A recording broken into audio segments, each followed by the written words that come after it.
Good morning, and welcome to the Growth and Thriving Morning Mindset. I'm your host, Dr. Jerry Sunshine Novak, the biker psychologist. And this morning, I want to talk to you about an approach to thriving that is particularly important for people overcoming trauma or adversity, hardship in their lives. And that's a tool called meaning making. Meaning making is a tricky tool.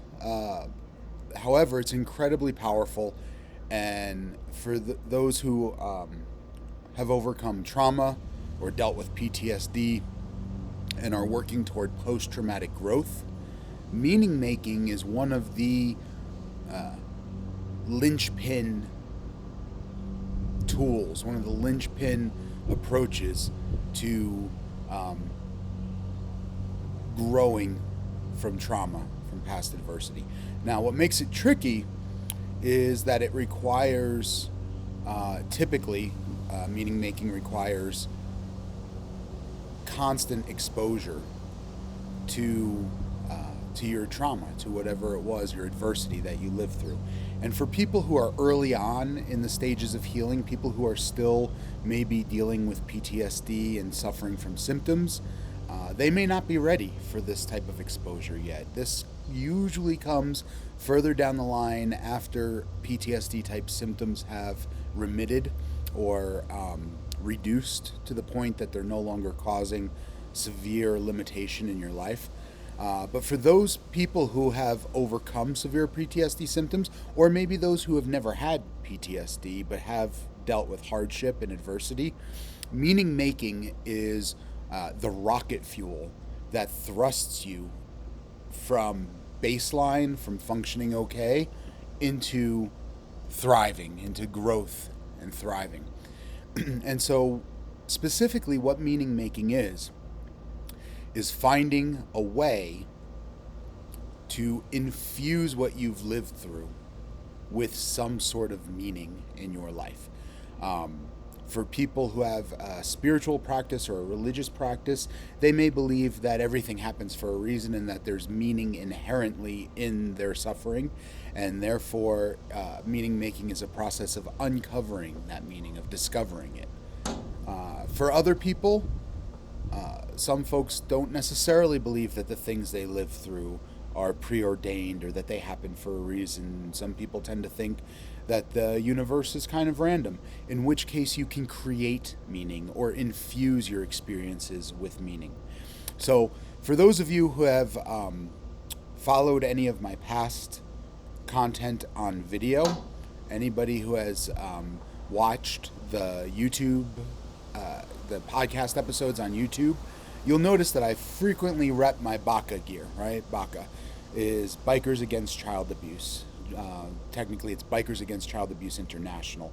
I'm not going to go into great detail about BACA. What I will say is that BACA is an international organization made up of truly remarkable bikers working toward an exceptional mission.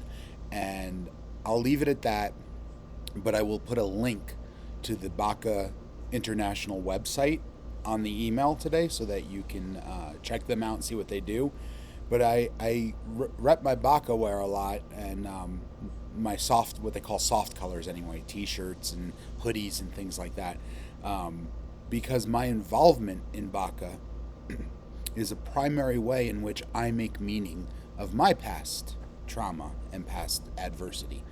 And in doing so, it does two things. It exposes me constantly to the subject matter, to the trauma, which research demonstrates that repeated exposures diminish the intensity of the reaction they elicit.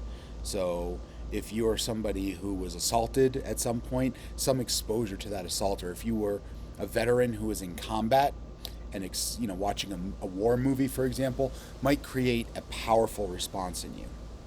But the more that you are exposed to that stimulus, along with some other practices, and if needed, clinical treatments, the intensity of your reaction to those stimuli should reduce. And so that's the first thing it does. But I wouldn't say that that's where the rubber meets the road. The really powerful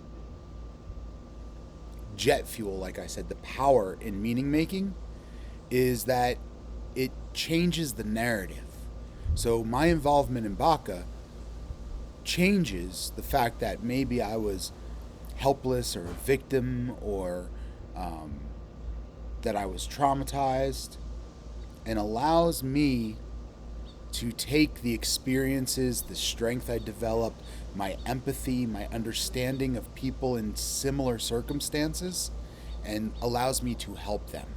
I'm further down the path than they are. I've done more healing than they have, and now I can help them. And in helping them, it now feels very much like there was some purpose to my suffering, that it wasn't in vain, right? Whether I had to suffer like that for a reason and that was sort of preordained or the work of a deity, or whether I just decided to take that suffering and give it reason by helping people who are in similar circumstances now, doesn't matter very much. What matters is that by making meaning of the things I've lived through, I infuse my life with fulfillment, with meaning, with power. And that is a major tool in thriving. So meditate on the things you've been through and the struggles you've had in your life, and figure out how to infuse them with meaning, right? You see this very often. People who have survived a sexual assault will open a shelter, for example, to offer housing and food to others who are in violent relationships or who have been assaulted. Cancer survivors will knit blankets for people who are undergoing chemotherapy because they get cold, and so to keep them warm. These are the types of meaning-making activities that facilitate post-traumatic growth and allow people to thrive.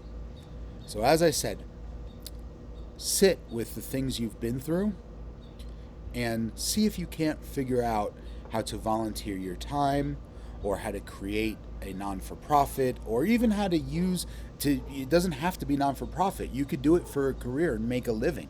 Part of meaning making for me is what I do with Growth and Thriving. I earn a living doing that, I earn money doing that, but it's incredibly meaningful to me because I help people thrive using partially my education, my experience, but my past experiences of having faced adversity and dealt with trauma. And drop me a line. Let me know how you make out. Let me know how you're doing. Let me know what your meaning-making activities are, and I will help you promote them. So that's your morning mindset, everybody. Have a wonderful day. Take good care of yourselves. And until next time, this is Dr. Jerry Sunshine Novak, the biker psychologist, saying, keep growing until you're thriving. Biker up, everyone. See you soon.